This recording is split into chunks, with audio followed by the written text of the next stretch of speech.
He jumped out of a plane into a storm with $200,000 strapped to his body and was never seen again.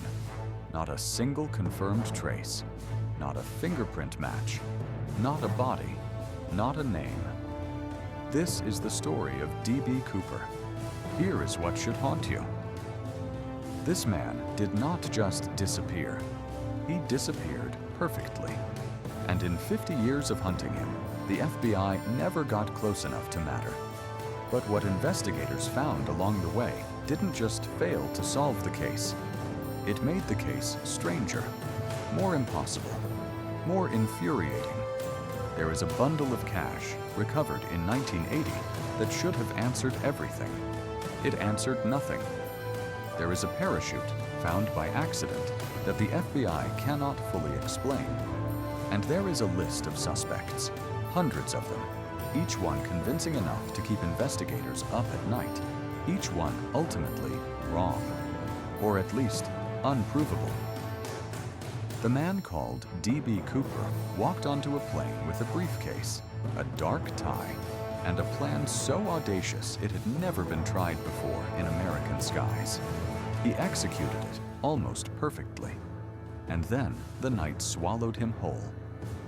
What you are about to hear is not a cold case with a satisfying answer waiting at the end.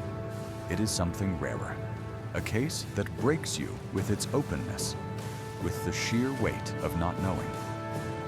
The date is November 24th, 1971, the day before Thanksgiving, Portland International Airport, Oregon. A man approaches the Northwest Orient Airlines ticket counter. He pays cash. He gives the name Dan Cooper.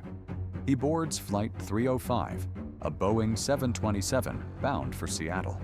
A 30-minute flight. Nothing about him should be memorable. But the flight attendant, Florence Schaffner, notices him. He is dressed in a dark suit, a black tie, white dress shirt. He is wearing sunglasses. He orders a bourbon and soda. He appears calm, completely, unnervingly calm. Shortly after takeoff, he passes Florence a note. She assumes it is a phone number. She does not read it. He leans toward her and says quietly, "You had better look at that note. I have a bomb." She reads it. He opens his briefcase slightly. She sees wires, cylinders, red sticks. Whether it is real or not, she believes it. He has 4 demands: $200,000 in unmarked $20 bills, 4 parachutes, 2 primary, 2 reserve, a fuel truck waiting in Seattle to refuel the plane, safe passage. He is controlled, politely. He orders another permit. The pilots alert authorities. The FBI scrambles. Northwest Orient agrees to the demands. The airline president personally authorizes the ransom. By the time Flight 305 circles Seattle, the money and parachutes are ready. The passengers are released. They have no idea they were hostages on the only unsolved hijacking in American aviation history. Cooper examines the money. He counts the parachutes. He gives instructions for the next flight. Mexico City, low altitude, gear down, flaps at 15 degrees. The pilots tell him the plane cannot make Mexico City on one tank at that configuration. He accepts a refueling stop in Reno. The plane takes off with only the crew aboard. Somewhere over the Cascade Mountains of Washington State, in the dark, in winds that would make most trained parachutists hesitate, the rear staircase of the 727 is lowered. As the pilots, they feel a sudden change in air pressure, and they know nothing. Cooper is gone. They don't know exactly where. The manhunt that follows is one of the largest in American history. They call it Norwich, Northwest Hijacking. FBI Special Agent Ralph Hinsbaum leads the investigation.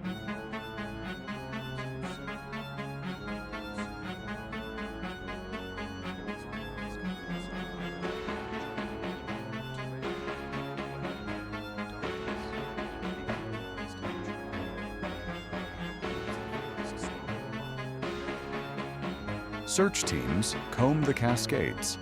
Nothing. Dive teams search rivers. Nothing. Investigators interview witnesses, analyze the note, study the parachutes left behind. Cooper had taken one primary chute and one reserve. Here is what is strange about that. The reserve he left behind was a non-steerable dummy chute, sewn shut, used for training, useless. Did he grab it by mistake, or did he not know the difference? That single detail has fueled decades of argument about whether Cooper was a trained jumper or a reckless amateur. But here is where it gets stranger. The FBI had the ransom serial numbers, every bill photographed before handover. They circulate the list. They wait for the money to surface. Banks, currency exchanges, informants. Years pass. The money does not surface. If you have a theory forming already, keep it in mind. I'll ask you about it at the end. In 1980, a boy named Brian Ingram is on a family picnic along the Columbia River, about 40 miles downstream from the suspected drop zone. He digs in the sand. He finds 3 bundles of cash, partially decomposed, bound by rubber bands that have rotted away. The bills are from the Cooper ransom. The serial numbers match. $290.36 of the original $200,000. The discovery should crack the case open. Instead, it seals it shut with questions. How did the money get there? Was it washed downstream after Cooper buried it? Did it fall from the plane before he jumped? Was it planted? The bills are so degraded, so disintegrated, that forensic analysis gives almost nothing. The money tells investigators Cooper was in that area, and nothing else. No body is ever found. No parachute. No briefcase. No suit. No dark tie. The FBI officially suspends active investigation in 2016, after 45 years. They say it is about resource allocation. What they do not say is that they ran out of threads to pull. And someone, somewhere, may have been watching them fail the entire time. Think about what this cost. Think about Florence Schaffner, the flight attendant who received that note, who looked into the face of a man with a supposed bomb and had to stay composed, had to keep working, had to keep the passengers calm and unaware. She carried that flight for the rest of her life. The crew of Flight 305 lived for decades inside that unanswered question. Not just what happened, but who? Who sat in that seat? Who handed over that note? Who looked them in the eye and then walked out the back of the plane and vanished into American mythology? The families of the investigators who gave years to Norjak never got resolution either. Himmelsbach retired.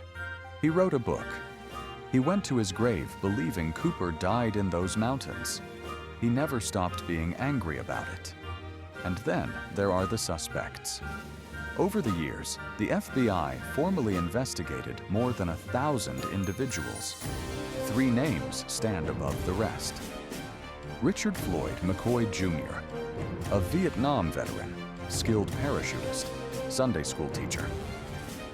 In 1972, just months after the Cooper hijacking, McCoy pulled off a nearly identical crime. Same method, same demands, different airline. He was caught. He escaped from prison. He was killed in a shootout with FBI agents. The similarities to Cooper are staggering, but the flight attendants who saw Cooper never identified McCoy. His physical description does not quite match. Close enough to obsess over, not close enough to close the file.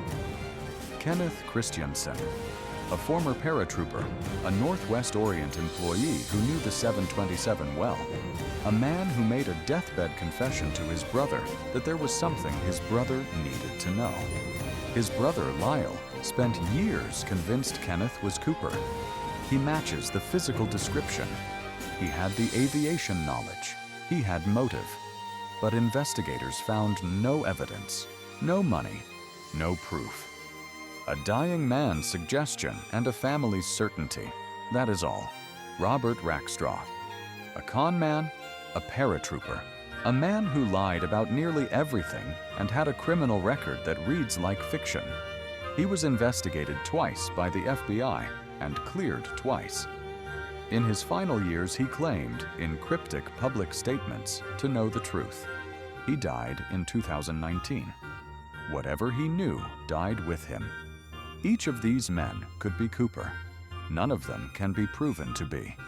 That is the machine this case runs on. Plausible. Always plausible. Never provable.